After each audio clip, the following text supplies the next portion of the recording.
Welcome, everybody. This is Rotary Club of Silicon Valley, and every week we are working to bring you all sorts of cool people from around the world to talk about how they are making the world a better place, locally, globally, and digitally. And as it turns out, our club, the Rotary Club of Silicon Valley, one of 36,000 around the world in Rotary International, 1.2 million members, Rotarians.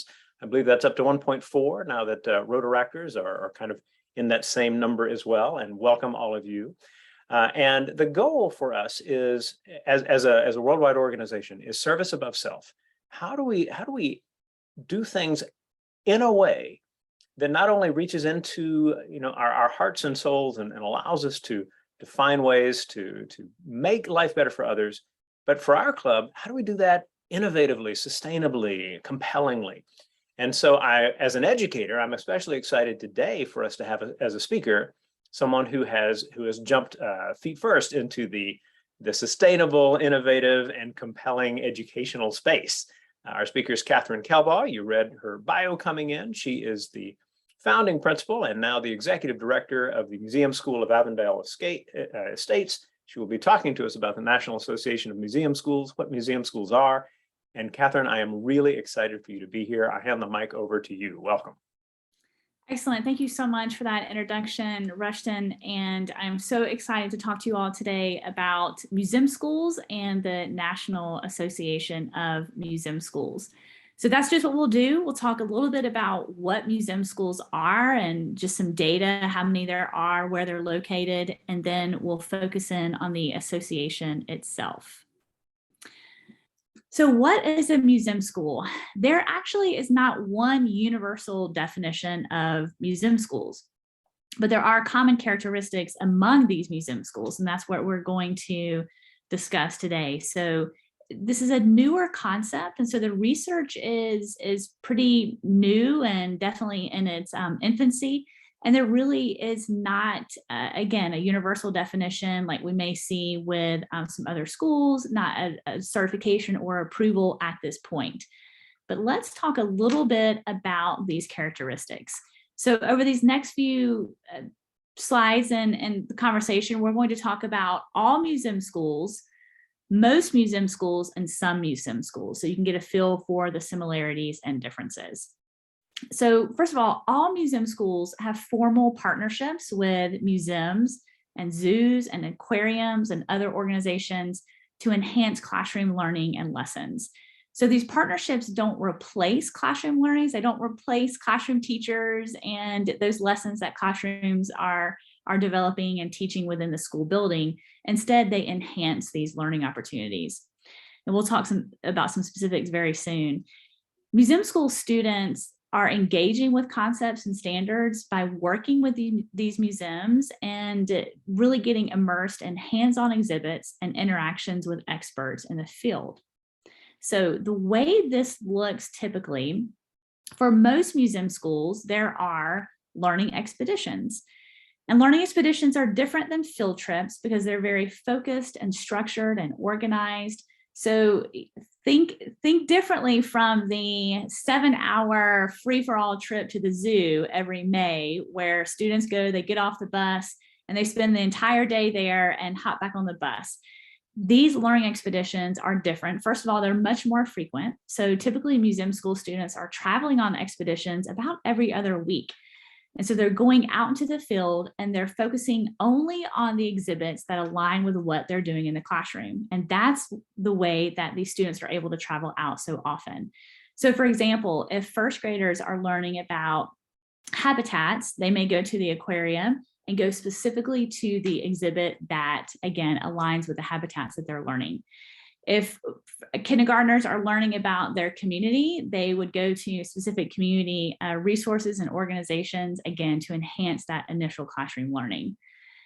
Additionally, most museum schools have exhibit nights. So after the students go on these learning expeditions, they come back to the school, they create projects to show what they've learned, and then students create their own museum. So the students create exhibits, they act as docents, the school is opened up to the community, and the school becomes a museum. For most museum schools, this may happen at the end of a quarter or the end of a semester. So typically there are 2 to 4 exhibit nights at museum schools. Part of the exhibit nights, we talked a little bit about the project-based learning, but also our travel journals. So at most museum schools, students have the opportunity to essentially create their own textbook. So at the beginning of a unit, a student is given literally a blank book. And throughout this unit of learning, they're writing their notes, they're doing their graphic organizers, but they're also using this space as like a diary or a journal. So they're recording their wonderings, their questions, their reflections after the expeditions. So a big part of that exhibit night display is actually the travel journal, so that parents, caregivers, community members, other faculty and staff and students can flip through and get a feel for that true learning process that the student has engaged in. So we talked about all schools having these partnerships, most schools taking advantage of these very museum school specific strategies, exhibit nights, expeditions, travel journals, and project-based learning. And then we kind of get down to the some schools, and this gets a little bit more into the details. So just some interesting facts about museum schools. Some museum schools are actually housed on museum campuses. So there's the museum campus, and then a portion of the campus is devoted and dedicated to the school. So obviously that partnership is so rich. The partnership obviously is built, and the core is based on this educational collaboration, but there are other opportunities for partnership and collaboration as well among the school and the museum. And then other museum schools are housed on separate campuses and simply visit the museums. And that's where the majority of the museum schools are fitting in. And when it comes to how these schools are created and opened, it happens through a variety of ways as well. So in some cases, there are community members that come together. They're looking for a more innovative approach to the local public school option. They're looking for something a little bit different, more engaging, more hands-on. In other cases, school districts are doing the same thing. They're looking for conversion opportunities and how they may be able to convert their traditional public schools into again, a school that offers more innovation and more unique opportunities for learning. And then there are museums. So there are museums that are creating their own schools as well. Most of these cases are actually museum schools that start with a preschool, and then they expand to a K-5 or even a K-8.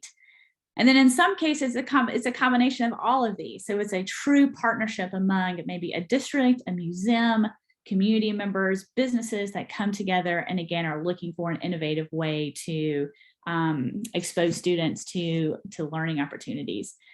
So when it comes to museum schools, they serve K through 12 students. So some museum schools are K-5, some are K-8, some are high school only. Additionally, museum schools are found in a variety of settings, so urban, rural, and suburban. When it comes to school structure, museum schools are typically found in a public school structure, but there are also a couple of museum schools that are private schools. And then there are a couple of museum schools that, though public, there is a little bit of a unique feature. So they may be a theme or a magnet school, or they may be a charter school. So a charter school is a public school that follows the same expectations in terms of standards and assessments, but has more accountability. And then theme and magnet schools are public schools, but they're able to select students based on application and interest. In addition to that, the museum schools are serving a variety of students. So free and reduced lunch populations range from less than 10% at some museum schools to over 90% at others. We see kind of the same range when it comes to students of color. And there are about 50 museum schools nationally. This gives you an idea of where these museum schools are falling. Now, for some of these states, like Georgia, there's only one museum school in the state, but there are other states that actually house a group of museum schools. One of those is California. Another state is Florida, North Carolina, and New York. Now, what's interesting is before the National Association of Museum Schools came about, really, these schools were working very independent of each other. So again, while we know we don't have that one definition, we do know that there are schools that are prioritizing this type of learning. And so the National Association of Museum Schools has worked to start to bring some of these schools together. And we'll talk a little bit more about the association. Now, these are some museum school examples. And if we had 5 hours together, I would click on all these links and we would explore all of these schools, but you will be able to do that. And this just gives you a cross section of some of the locations of these museum schools and the variety of grades that they're serving. So there are K-8 examples here. New York City Museum School is a high school only. The Grand Rapids Public Museum School actually serves middle school and high school. So these are some very specific examples. I can tell you, in working with museum school teachers, working with museum school students, what stands out the most about these opportunities is just the true engagement of students. And when I think about me as an adult, I learn so much more if I actually go to a place and see things and hear things and talk to experts. And it's the same with our children.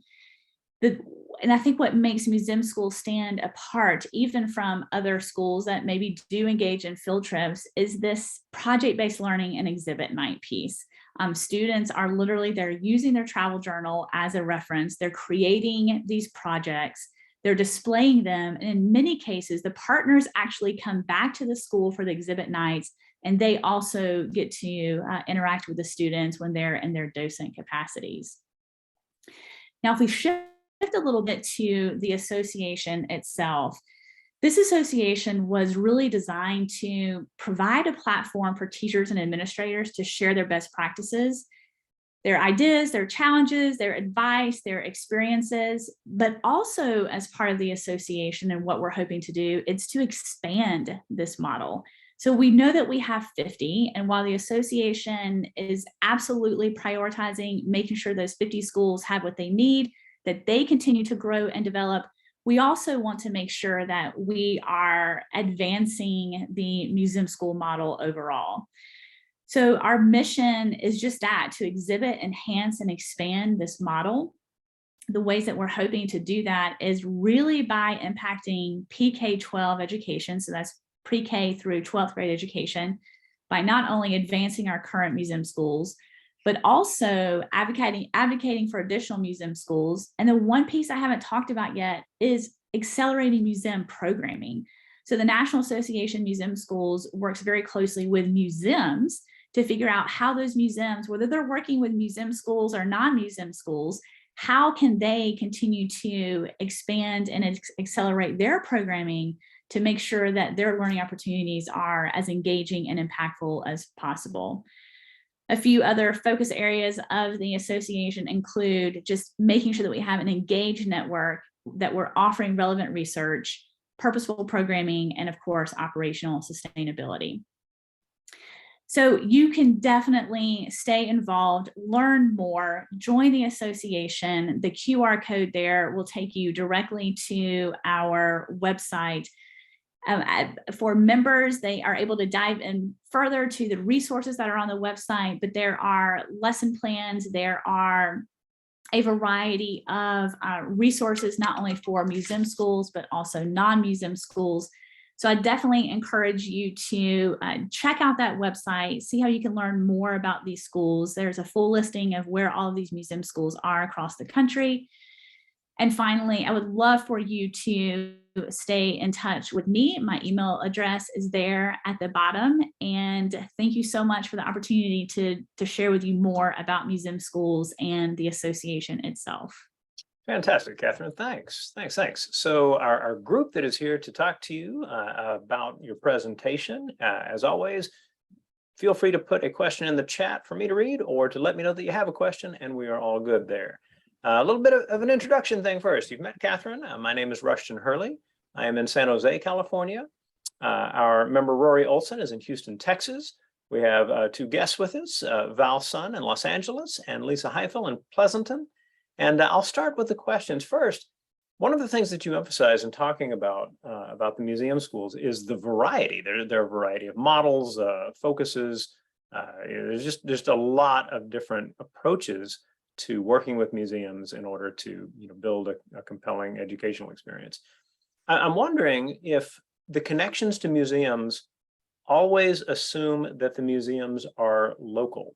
So is it that students will physically be able to go there? That seems to be kind of a natural way that it might be constructed, but are there examples of museum schools that are connected to schools that are quite far from them? Yeah, that's a great question. And honestly, the pandemic really expanded those opportunities. So while before the pandemic, there were absolutely some museum schools that were working with museums virtually. And that was happening for several reasons, obviously intentionally, but it may have been a transportation-based decision or just the programming of that particular museum. Through the pandemic, a whole new world of remote virtual expeditions has been opened. And one of the projects that the association is working on right now is essentially a database of these expeditions. I can tell you from the experience of the Museum School of Avondale Estates, there are some virtual expeditions that we were introduced to during the pandemic that will now take the place of one or two of our original physical expeditions, just because of the rich material that is able to be offered even virtually. So it's a great question. It is something that I would say the surface was scratched a little bit before the pandemic, but the pandemic really opened this world up. And honestly, museums responded to that. They created not only expeditions, but then they also created all of the materials that you would need to go with that. And so they would ship the materials to the schools ahead of time, so schools and teachers and students could still engage in these expeditions, through their hands with manipulatives, but still have the opportunity to interact with that expert while they were in their museum site. Fantastic. There's a bunch of good questions that are showing up in the chat. So I'll start with one from Val about, are the schools generally started via a parent movement or parent encouragement? Is there often, like a particular member of the community that serves kind of as the driver to helping make a museum school happen? That's a great question. And, based on our research and our interaction with these museum schools, I wouldn't say it's the majority of the case, a majority of the time, but there absolutely are numerous schools. And the Museum School of Avondale Estates is one that really was started by parents. And in the case of other schools where it may not have been started by parents, it was a parent-driven idea or a parent that had been exposed to this model that then introduced it to a museum or introduced it to a district. So while on paper, maybe it was a district or a museum that started the actual museum school, in many cases, a parent or another community member has made the idea known to the community, and that's where it jumped off. So yes, parents definitely have been, and community members have been a big part of really starting and creating these models within communities. All right. And Rory in Houston asks a little bit more about the schools in Texas. What are the museum schools in Texas? Yeah, so there's one in Texas. Roy, you'll have to excuse me. I'll have to get back to you to tell you the exact school, but there's only one museum school in Texas. And actually, the former board chair of the Museum School of Avondale Estates lives in Dallas. And for years and years now, we've talked about what this could look like in that particular area. But Rory, I will get back to you on that exact school that's in Texas. That sounds cool. There's so much in the Dallas-Fort Worth area that would seem to be a really rich vein to mine for Absolutely. All right. Lisa asks about connections to community partners. So some examples of what these community partnerships are like. I mean, clearly there's an understanding that community partnerships are important because of the connection to the museums. But I wonder if that also enables people at the school to think more in more creative ways about how to connect with other partners in the community as well. So that's a combination of Lisa's question and my question. Absolutely. And it's a fantastic question. And, the museum schools celebrate that while they do have these formal partnerships with these very reputable, highly established museums and zoos and aquariums, there are such meaningful partnerships that come from just right there in the community. I gave a very quick example with kindergartners earlier. So if they're studying their community, it truly is going up the street to the post office, the fire station, the bakery, the restaurant, and interacting with these community members. But I can give you some other examples. There are first graders here at the Museum School of Avondale Estates that when they study goods and services and consumers and producers, they take $3 to the local DeKalb County farmers market and they get to act as a consumer. So they interact with the employees at the farmers market. If there are trucks that are dropping off foods at the time, they talk with them and really learn exactly what it means to be a producer. And then of course they get the experience of being a consumer. Then they come back to school, they take that knowledge along with some of their other learning expeditions and then create their own business where they're offering a good or service.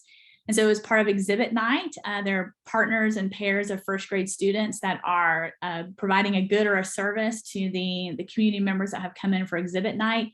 Then they choose a local charity and they donate those funds to this local charity. So when we think about these partnerships, there really are so many different buckets. Again, there are the formal partners with, again, very established museums, but there are also these local partnerships. For instance, third graders, when they're studying heat, may go to a local glass blowing studio and talk to the owners and workers there at that studio. So I would say the core of these partnerships is figuring out what we want students to learn, what they want to learn, and who in the community can help us get to that point. We also take advantage of bringing folks into the school. So if our fourth graders are studying rocks, we put a call out to the community. Hey, are there any local geologists that would be willing to come in and talk to the students? So again, it's really founded in this idea of who can help support these concepts and skills and standards within our school building or outside of our school building. The last thing I'll add for this question really has to do with the service learning component. Museum schools often do, whether it's one grade level, every grade level, incorporate service learning. And so thinking about how the students are impacting their community. And this looks different from museum school to museum school, but a lot of time it's these community partnerships that really drive that service learning. So as the students are determining what the needs are of the community, then that's where their service learning planning goes, and it absolutely impacts the local community. Well, that certainly sings to the ears of service club members. I hope that your schools know that their local Rotary clubs are among the many service clubs that would probably be willing to engage with you as well. Real good question from Val that came in about how a given school, and let's use yours as an example, works to avoid repetition by having elements of the curriculum focused on grade levels. So if you're a third grader, do you have a certain kind of experience with the museum and then a different kind of experience the next year as a fourth grade? That's a great question. And we have had to be very strategic with that. And I will give you some examples from the Museum School of Avondale Estates. I'm sure that Georgia, like other states, build their standards based on other standards that have been taught previously. So for example, our second graders, fourth graders, and sixth grade, actually starting with kindergarten. So kindergarten, second, fourth, and sixth, all look at physical science or earth science, specifically stars and moon and phases of the moon and planets. Now, what kindergarten is doing is obviously very different from sixth grade. And so our exhibits absolutely reflect that, but we do have to be careful, for instance, going to the planetarium to be sure that what the kindergartners did when they were in kindergarten is not exactly what they'll do as second graders. And thankfully, because these museum schools do have these formal partnerships with the museums, it leads to very intentional conversation and planning prior to those expeditions. So to make sure that it's not a repeat, or if it does need to be taught again, then it can be, but that's intentional. So it's a really fantastic, definitely can tell an educator asked that question, really fantastic question, because we do have to be very aware of overlap and make sure that the students are being exposed to high quality content that is directly related to those standards. And I'll tell you again, the key to that is those relationships that museums have built with museum schools, for the schools to be able to reach out in advance and say, hey, as a reminder, these same kiddos came 2 years ago. This is the program that they did, and this is what we need to concentrate on this year. Very nice. Lisa had a question about the process for joining or applying to become a museum school. I mean, it sounds like there's a tremendous variety in the system. Are there common approaches or even rules within the National Association related to what it means to join and be considered a museum school? That is an excellent question. And that is something that the association is working on now. We have applied for several research planning grants that would give us the opportunity to partner with some colleges and universities really across the country to help us identify what are those core elements of museum schools that would have to be scaled and replicated in order to build another museum school that works at that same level. We have very basic anecdotal information from these museum schools across the country that have kind of led to the conversation about exhibit nights and travel journals, but we're really diving now into, again, identifying those core elements that would have to be part of any new museum school to, again, lead to the same outcomes and success that our current museum schools are experiencing. So it's a great question, and one the association is answering right now. The association really is kind of in its rebirth. We technically started in 2014 through a grant. The grant money ran out, so the association sat dormant for a few years while I focused on being the principal of the Museum School of Avondale Estates. And then at the time I moved into the executive director role in 2019, relaunched the association. Obviously the pandemic hit, trying to slow the association down again. But this past summer, we really kicked it off and went back into it full force. And so our first goal has been getting the membership and supporting current museum schools. And now we're shifting to that next phase of researching to determine those core elements so that we can support the growth of new museum schools with some very data-based elements and features. All right, we will, as we always do, we'll come back and we'll ask you a few more questions after we finish the recording. But one question before we wind things down is there an example of a student project or a student experience at your school that you feel in some way really kind of captures the hopes that museum schools have for their community? That's a great question. One of the things that a lot of museum schools do as part of their displays for exhibit night, if you think about your experiences at a museum, when you go in a museum, you see the placard of label that describes the project. When we create those, we do those based on student quotes. And so as you're going and looking at the exhibits and you're wondering what you're looking at, you get the exact student quote of what you're seeing and what they've learned. And so when I think back to a particular experience, I am thinking about some of the student quotes that I've read. And I'll tell you one. Our 8th graders study Georgia history and they study civil rights. And so we take them on a one-day learning expedition to Selma and Montgomery. And they're able to literally walk through the communities. Then they're able to go through these museums and other, very formal learning experiences.